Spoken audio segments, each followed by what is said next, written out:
চারটে 21শে জুলাইয়ের শহীদ দিবস পালন হলো আজ। একদিকে কালীঘাট তৃণমূল তারা 21শে জুলাই পালন করলেন বিড়লা তারামণ্ডলের সামনে, অন্যদিকে ঋতব্রত তৃণমূলও আজ শহীদ দিবস পালন করেছে মেয়র রোডে গান্ধী মূর্তির পাদদেশে।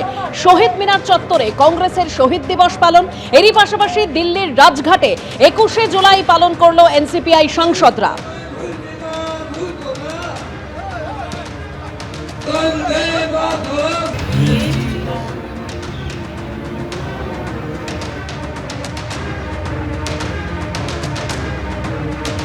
ভেঙে ছত্রখান তৃণমূল, আসল তৃণমূল বলে দাবি মমতা বন্দ্যোপাধ্যায়ের। আমরাই আসল তৃণমূল 21শে জুলাইয়ের মঞ্চ থেকে বললেন প্রাক্তন মুখ্যমন্ত্রী। সাইনবোর্ড টাঙিয়ে দিলেই অস্তিত্ব রক্ষা হয় না, ওটা বিজেপির সাইনবোর্ড, আক্রমণে প্রাক্তন মুখ্যমন্ত্রী। লড়াই হবে, ঘর ছেড়ে বেরোতে হবে, রাস্তায় থাকতে হবে, অ্যারেস্ট করলে করুক, জেলে গিয়ে 7 দিন থাকবেন। জেলে ভাত খাওয়া ভালো বিজেপির ভাত খাওয়ার থেকে।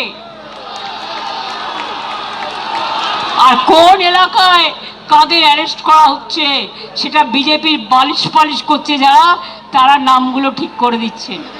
আসল তৃণমূল আমরা, নতুন করে বলার দরকার নেই। সাইনবোর্ড টাঙিয়ে দিলে অস্তিত্ব রক্ষা হয় না, ওটা বিজেপির সাইনবোর্ড, ওটা বিজেপির সাইনবোর্ড, ওটা বিজেপির সাইনবোর্ড। এই আন্দোলনে যারা থাকবেন ভালো, যারা থাকবেন না তারা পেছনে ঘরে বসে থাকুন, ইডি সিবিআই করে থাকুন, আমাদের দরকার নেই। আমরা করব। শুধু নেতারা গেছে, কর্মীরা যায়নি। যারা আসল লড়াকু সৈনিক সব আছে।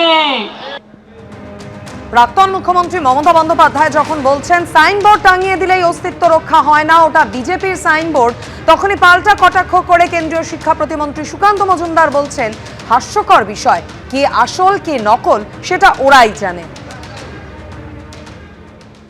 কে আসল কে নকল তারাই জানে।